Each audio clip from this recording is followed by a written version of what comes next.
Bonjour et bienvenue sur podcastfrancaisfacile.com. Cette vidéo accompagne le dialogue intitulé « À propos d'un travail ». Alors, cette vidéo est complètement improvisée, contrairement aux dialogues qui sont lus. Là, je vais juste faire l'explication de cette vidéo en lisant le dialogue que vous trouverez sur le site. Si vous n'êtes pas sur le site et que vous regardez la vidéo sur YouTube, je vous invite d'ailleurs à d'abord écouter le dialogue sur le site. Et donc, à partir de ce dialogue, je vais faire quelques remarques en le relisant avec vous. J'espère que ça vous sera utile dans votre apprentissage du français. Alors, dans ce dialogue, vous avez deux personnes qui parlent, comme dans la quasi-totalité des dialogues qui sont sur le site. Et vous avez donc deux voisins. Et donc c'est la voisine qui dit « Alors, vous avez trouvé un travail ?» comme ça, de manière assez directe. Et l'autre dit « Non, toujours pas. Et c'est vrai que ce n'est pas facile en ce moment avec la crise. » Alors ici, ça fait référence à la situation de l'emploi en France. Si vous écoutez un petit peu la radio française ou si vous vous intéressez un peu à la société française, vous devez savoir qu'il y a de gros problèmes de chômage en France. Vous avez de très nombreuses personnes qui sont concernées par le chômage. Et donc c'est un sujet de discussion parmi d'autres. Et donc cette dame dit « Ce n'est pas facile en ce moment avec la crise. Ce n'est pas facile, c'est difficile. En ce moment, c'est maintenant, ces derniers temps. Avec la crise, il s'agit de la crise économique. » Bon, alors, tous les gens de ma génération entendent parler de la crise depuis leur naissance. On ne se rend plus trop compte si c'est la crise ou la situation normale au bout d'un moment. Mais pour les gens qui sont plus âgés, qui ont vu la France sous de meilleurs jours, cette référence à la crise est constante. Et le garçon, lui, il voit ça de manière assez, on va dire, philosophique, optimiste, puisqu'il dit « Oui, mais bon, il ne faut pas trop se plaindre, c'est encore pire ailleurs. » Il y a d'autres pays bien pires en matière économique que la situation française. Et les Français se plaignent très souvent en disant « ça va mal, c'est une catastrophe ». Mais vu de l'extérieur, ce n'est pas si horrible que ça. Il y a quand même beaucoup de choses, beaucoup de possibilités en France, et lui semble le savoir.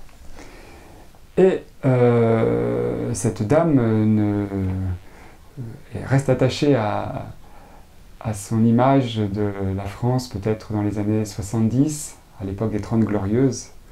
Et elle dit « Oui, mais quand même, dans mon temps, tout le monde travaillait. » Alors ça fait référence au plein emploi, que les gens de ma génération ne connaissent pas. Mais ceux de la génération de mes parents, eux, ont eu la chance de connaître le plein emploi, sous-entendu, tout le monde, enfin, le plein emploi, ça signifie que tout le monde travaillait, tout le monde avait un travail, il y avait très peu de chômage à cette époque. Il y en avait, mais la situation réelle, c'est que la France avait plutôt besoin de faire venir des gens pour travailler, tellement il y avait de travail. Et elle lui demande « Vous cherchez dans quoi ?» Dans quoi, ici, signifie dans quel secteur, dans quelle activité, quel genre de travail est-ce que vous cherchez? Et il lui dit « Dans le bâtiment. J'ai été peintre en bâtiment. » Alors le peintre, c'est la personne qui va mettre de la peinture, mais quand on dit peintre en bâtiment, en fait, c'est la personne qui va s'occuper de tous les travaux d'intérieur d'une maison. Ça ne sera pas forcément seulement la peinture. Ça peut tout à fait être aussi, d'ailleurs, j'ai dit intérieur, mais ça peut être extérieur. donc c'est la personne qui va donc peindre, bien entendu, mais c'est aussi la personne qui va s'occuper très souvent des plâtres, des plafonds, en fait tous les enduits, tout ce qui va permettre ensuite de poser la peinture. Ça peut être aussi d'ailleurs du papier peint. Et puis pourquoi pas les moquettes. En réalité, les gens qui sont peintres en bâtiment savent à peu près faire, à part l'électricité et encore, mais à part l'électricité et la plomberie, ils s'occupent d'à peu près tout. Et donc il dit, si vous connaissez quelqu'un qui cherche un bon peintre, vous me faites signe. Vous me faites signe signifie vous m'avertissez, vous m'envoyez un message, vous me le dites. Dites-le moi. Vous me faites signe. Faites-moi signe. Et bonne nouvelle, elle lui dit justement, puisque vous êtes peintre, eh bien justement, il y a quelqu'un qui cherche un peintre. Et il s'agit de Monsieur Bouc.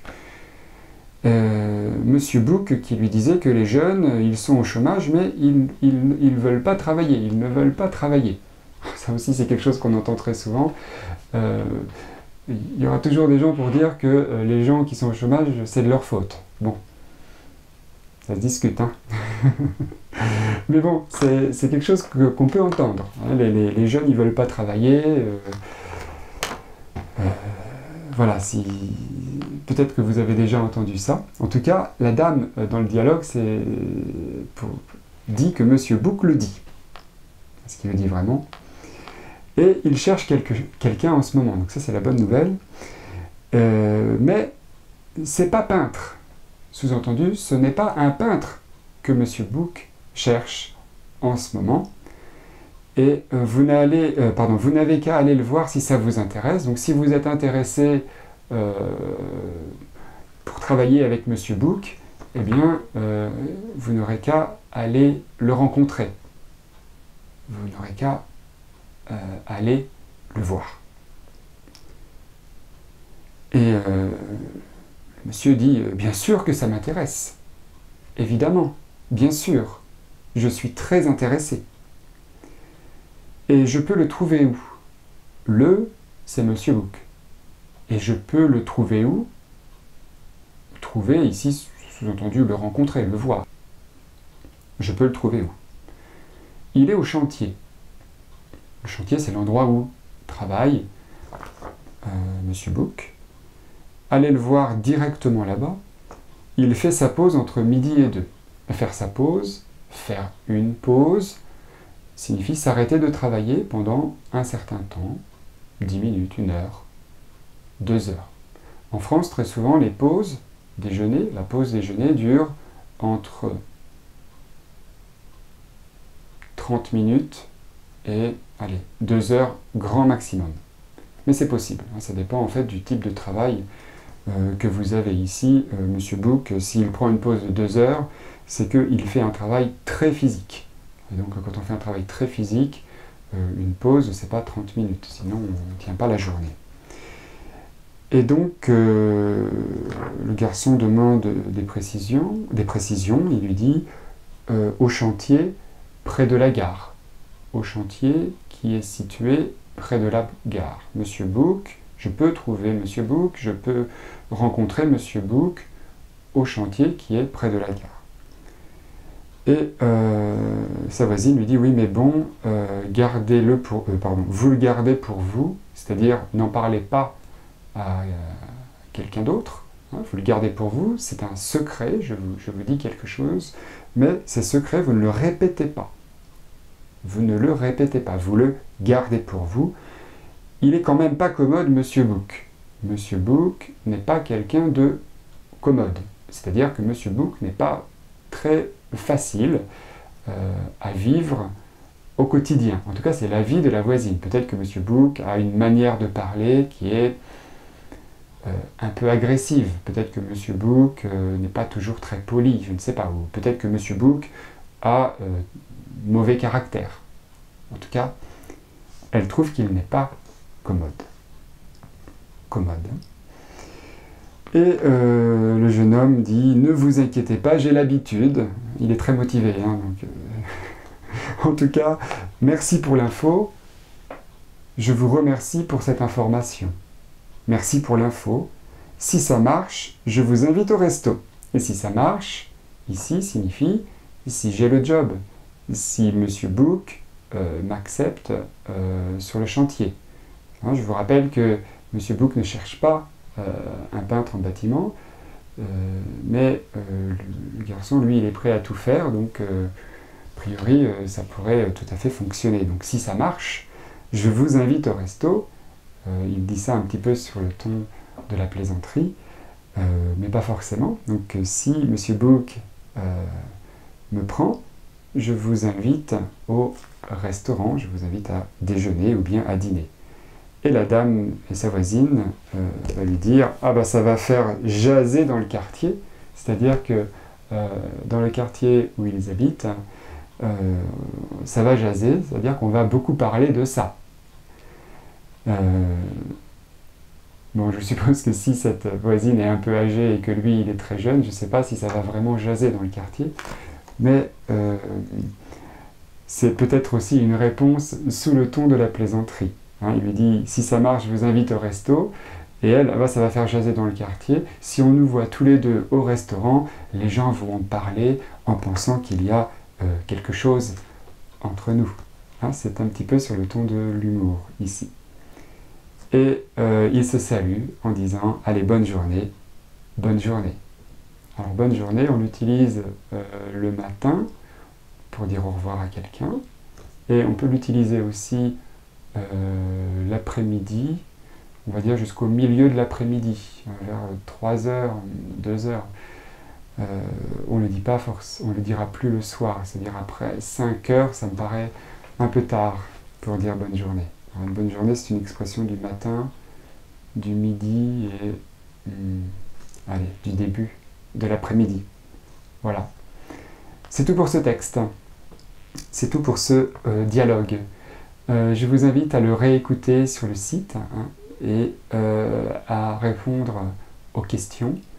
Vous pouvez aussi revoir, ou plutôt ne pas revoir cette vidéo, mais la réécouter, cette fois sans lire les sous-titres, afin de bien vous concentrer sur ce que je dis, et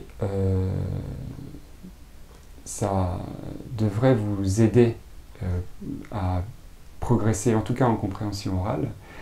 Et quelquefois on me demande comment progresser en expression orale. Alors bien sûr, pour progresser en expression orale, il faut parler. Et quand on est tout seul et qu'on n'a pas de personne à qui parler, il y a quand même une technique qui consiste à répéter juste après avoir entendu les phrases. Par exemple, quand je dis « par exemple », il suffirait pour vous de dire « par exemple » et là vous dites « et de répéter » et là vous dites « répéter » et vous faites comme ça jusqu'à la fin de la vidéo en essayant de répéter à peine une seconde, une demi-seconde après avoir entendu le mot. Et ça devrait vous aider aussi à progresser à l'oral. Pas seulement en compréhension orale, mais aussi en expression orale. Dans ce cas-là, surtout ne lisez pas. Vous vous contentez d'entendre et de bien répéter avec la même prononciation, vraiment le plus proche possible. Ne lisez surtout pas au moment où vous dites, au moment où vous répétez ce que vous entendez. Voilà. Je vous remercie, je vous souhaite une bonne continuation sur le site de podcastfrançaisfacile.com et je vous dis à très bientôt.